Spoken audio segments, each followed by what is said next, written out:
Hey guys, Doc from the Goal Hog. And what are we doing today? Today we're going to be testing and scouting.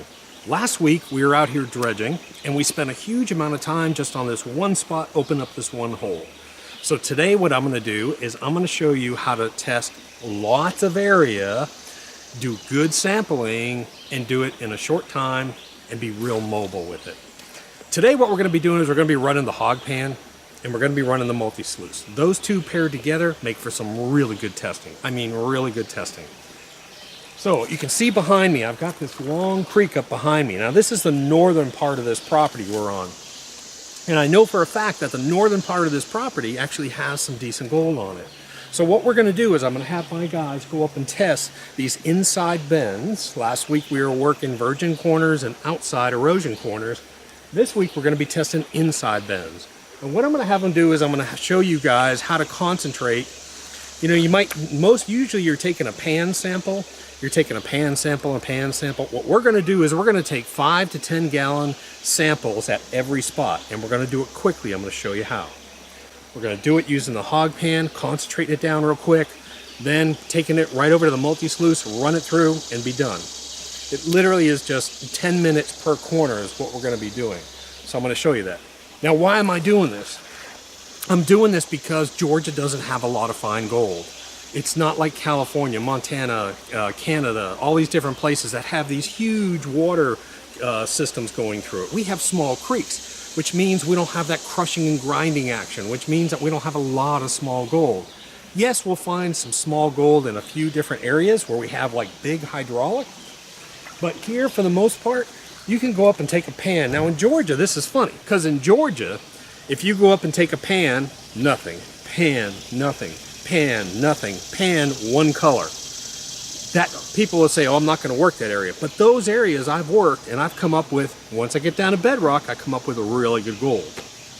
But my problem is I want to be able to run a high banker, a small high banker, or a small dredge, and I want to find locations. I want to see if there's some areas up here that do have some fine gold in it. So that's what we're doing today. We're actually looking for fine gold. Okay, so today we're going to be using the HogPan. If you don't know what a HogPan is, go to the website hogpan.com and learn about it. But today what I'm going to be doing is I'm going to show you how much material we're putting into this. I think it's about 1.5 gallons, maybe 2 gallons. It gets heavy. Don't do this yourself, I'm warning you. But my guys are young, strong rednecks, so they can handle this stuff. So we're going to put about 1.5 gallons, 2 gallons in this. 10 seconds, it concentrates down to about a cup of material or less. Then we're just going to be taking those concentrates and running them through the Multi Sluice, which I have set up. You understand that? So what I want to do is I want to do a 10-gallon test on each one of these corners, which is 2 5-gallon buckets full of material. But I don't want to bring way down that creek. I don't want to bring those buckets all the way down here. So I'm going to bring just a small little amount of concentrates back with me. And I'm going to do that through using the HogPan. They're going to go up with a shovel and a HogPan and a bucket. They're going to concentrate it down, and I'll show you them working it.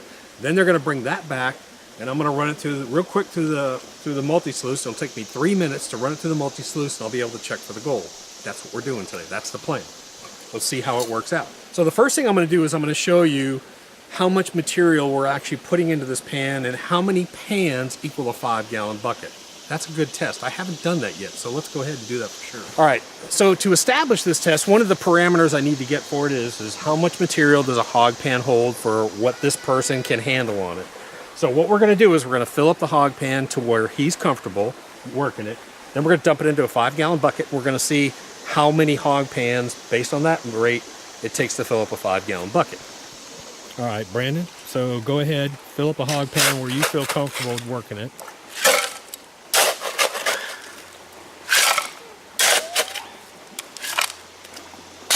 All right, so there's where he feels comfortable working that HogPan. So just dump it in. Let's do another one, and let's see how many it says there too. So what we're doing is the math we're doing is about 4 HogPans equals a 5-gallon bucket. It's actually a little bit less. So we know that if we want to get 10-gallon tests, we got to do 8 HogPans. Right.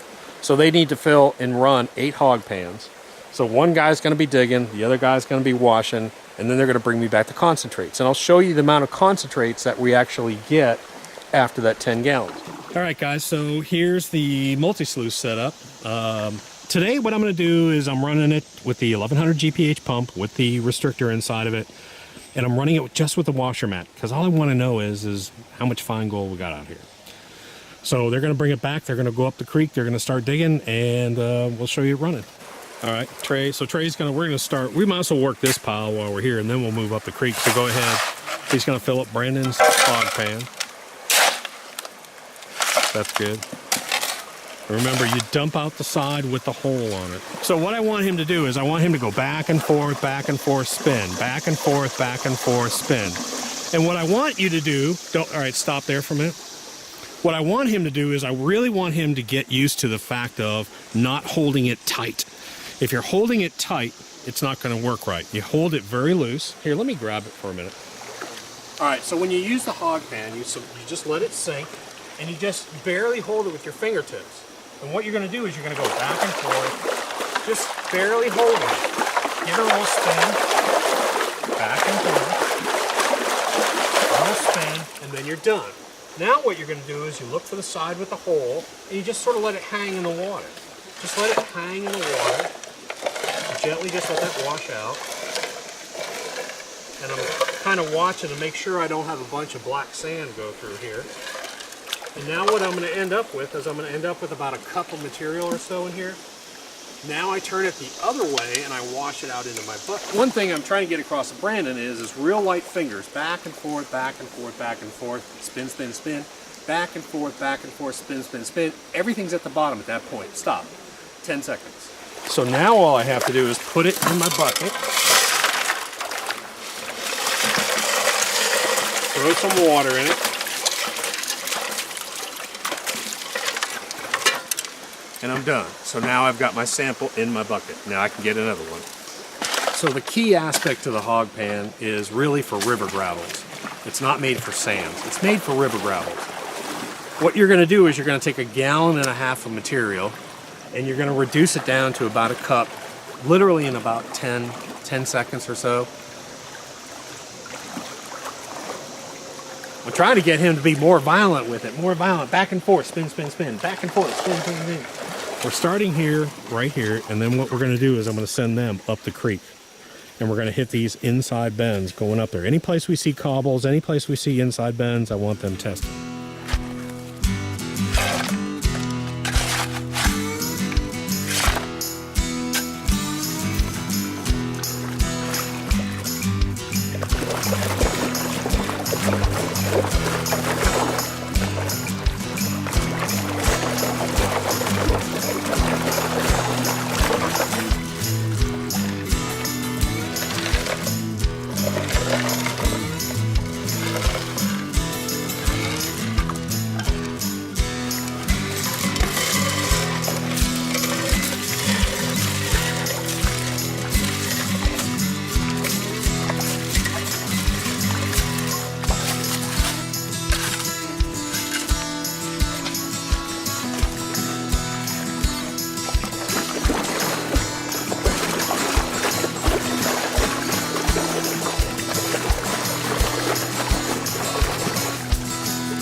Okay, so they've done close to 10 gallons and it's reduced it down to about, I'd say to about 1 gallon of material. So now what I'm gonna do is I'm not even gonna classify this. I'm just gonna run it straight through the multi-sluice and we'll check for gold.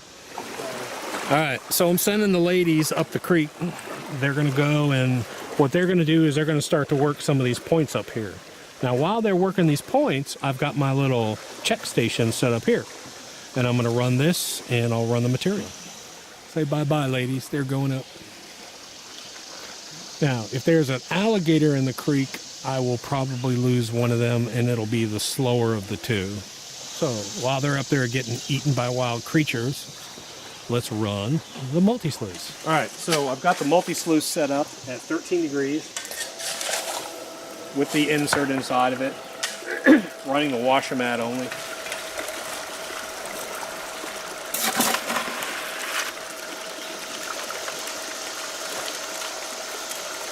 So I'm not even classifying today.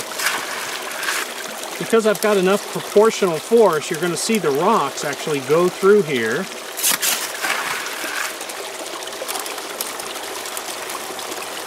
You're going to see the larger rocks actually roll through because we don't have large obstruction or a lot of friction.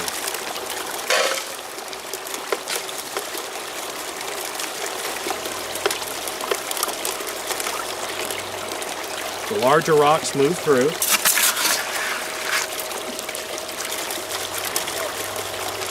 Now the nice thing about this setup is I don't even have to classify. Straight from the HogPan, straight to the Multi Sluice. See that large rock going all the way through. It takes us, 5 minutes to HogPan about 10 gallons of material. That comes down to about a gallon of material. I run the gallon of material through here in about 3 minutes. And I'll end up with about 2 tablespoons. Got it? So I've taken 10 gallons of material down to 2 tablespoons within 15-20 minutes. And I'm catching 100 mesh gold. If there is any, which we don't have a lot of here. But I want to test these corners.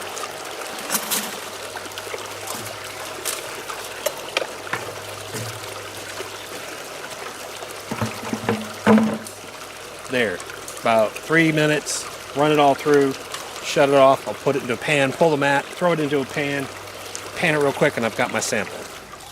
All right, so I've shut it off. Now I'm just going to concrete it up.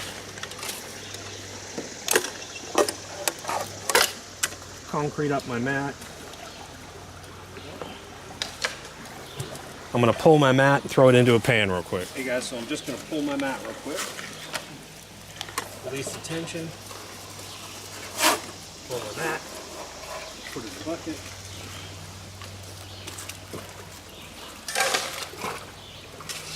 Gonna roll it.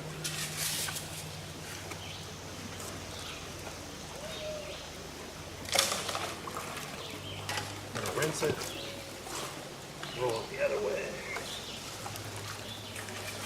All right, so this is everything I've got.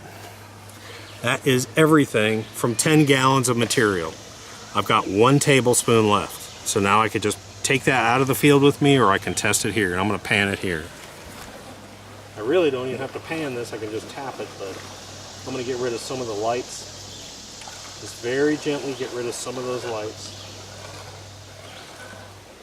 I actually have a piece of gold in here.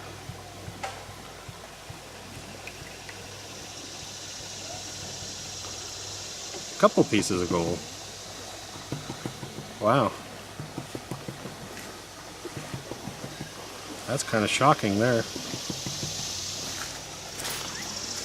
All right, so surprisingly, I don't know if you can see it.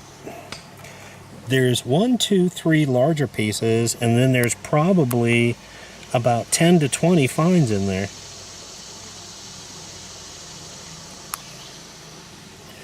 That's pretty cool right there. Let's see if I can get a little bit better picture of it here.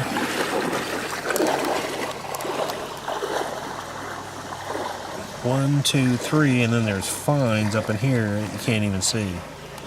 There's actually quite a bit of 100, 200 mesh gold up there, surprisingly. We were down here last week.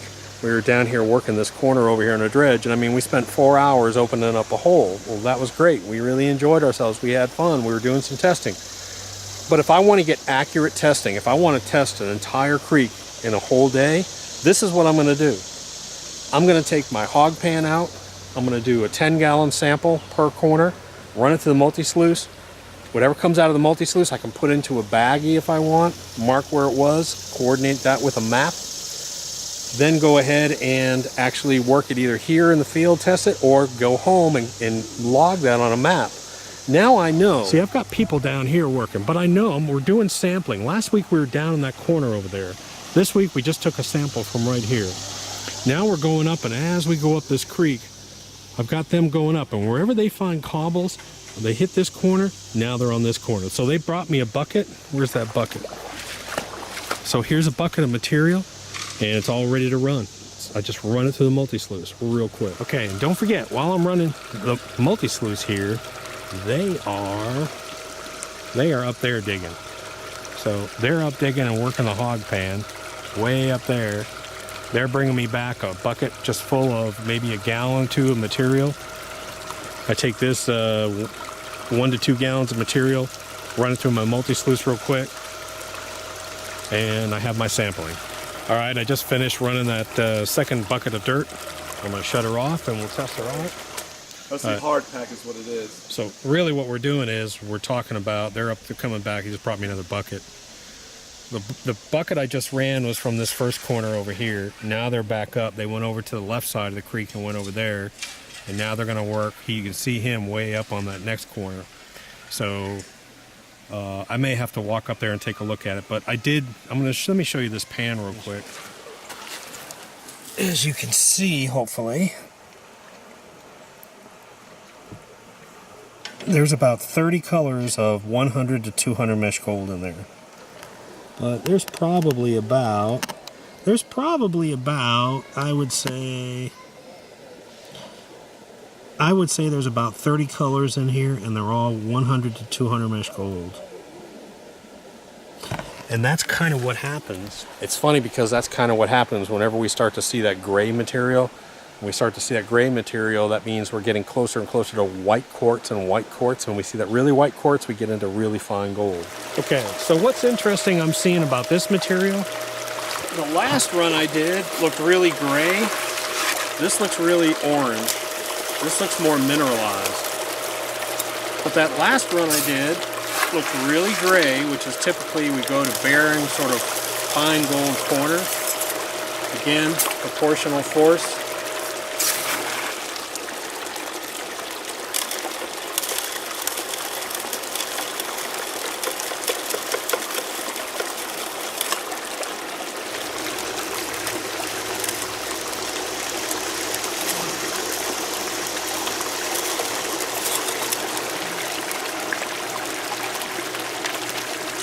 Working down, working down, working down.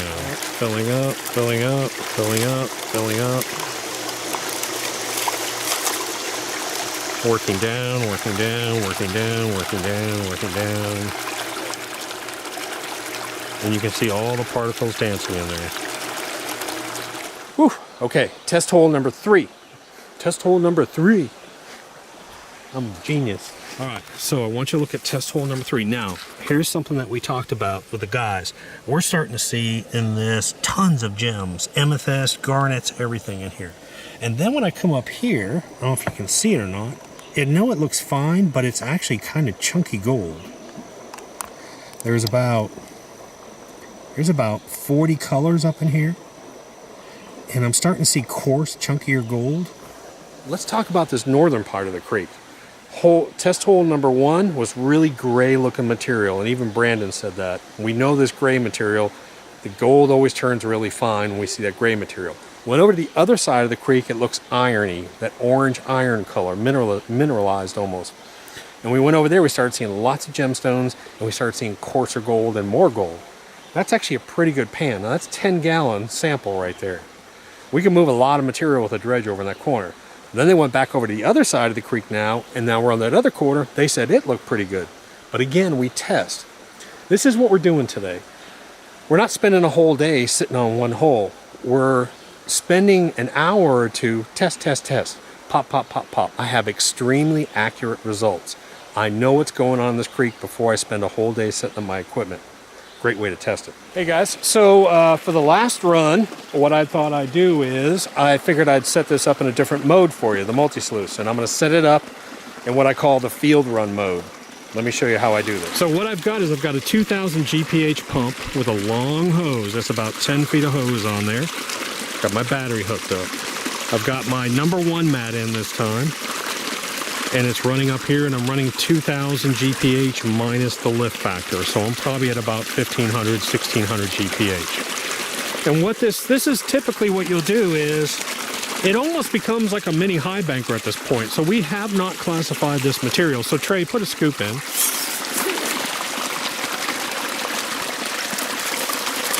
He's going to work this material. Again, there really isn't, there'll be a few pieces over 1/2 inch, but not many.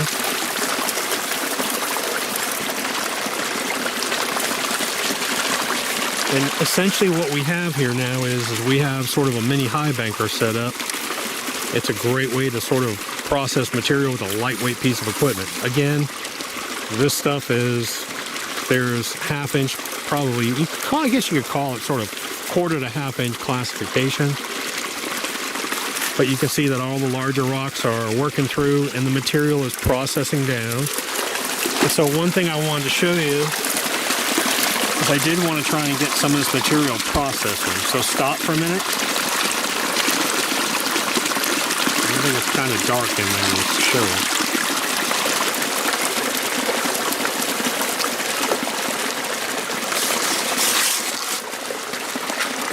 You'll see it process down, process down. Now the only thing that's staying within these smaller ripples is the smaller material. It's being worked. What's not being worked? What's not being worked are the larger rocks. They're never entering in that process. Do you understand that? Proportional force. Because we've lowered the obstructions, the larger rocks are actually just passing by without entering into the processing centers. That's a key element of proportional force and matching up your mats to be tuned correctly. So you watch the larger rocks, again, larger rocks will just roll on by, roll on by. The smaller, finer material is actually being worked inside here and processed down. That's why we can use bare matting inside of a dredge. All those 1 inch to 4 inch rocks are flowing, rolling over the mats, rolling over the mats. They're not entering into the processing centers. So there's a whole different subculture underneath that's actually working and processing. Those rocks, larger rocks, are not entering into it, and we don't care about them because we know they're going to pass through the system. What we care about is we care about the smaller material that's going to be involved or engaged. It's going to be engaged in the processing, the exchange process. Again, larger material is not involved in it. All right, guys, I wanted to show you the mats on shutdown, and this is a good lesson, but I want you to look at this mat. That's a good looking mat right there. Now this is a razorback. This is a downdraft. Then you've got talon up here. Again, proportional force. You can see the larger rocks are going to get hung up in here, but it's still active, it's still working. And as you come down, the sluice gets quieter and quieter. Block that sunlight on this one. Let me see if I can get it. Again, that's a razorback. Here's a downdraft. Let's move up a little bit. And let's look at a talon. Okay guys, so lots of fine black sand on that last run. And what we've got is just a tiny, tiny, tiny bit of fine gold. I mean, there's maybe 10 colors. Lots of super fine black sand. So this first corner that they tested was very light concentrates, very light in color, very gray, lots of fine gold. They flipped over to that corner over here. We saw a lot of gemstones, and we actually started to see coarse gold. We found good gold in that corner. Went up to the next corner, which they said they liked, but I really didn't see that much gold up there. So, where am I going to set up my equipment? If I've got a dredge, I've got a quick 1, 2, 3, 4, I'm going to go start over here. That's going to tell me where I'm going to go. Hey guys, so hope you enjoyed that video about testing, and now we know where to set up our equipment. I want to go to that far left corner. That's where I want to set up and run. If I'm going to run a dredge, I'm going to stick it on that corner over there because I saw lots of colors and I saw coarse gold. And I saw that iron material, that kind of orangey iron concentrates, which I like to see when I'm running. So anyways, Doc of the Gold Hog, happy 4th of July. It's almost 4th of July. Check you later.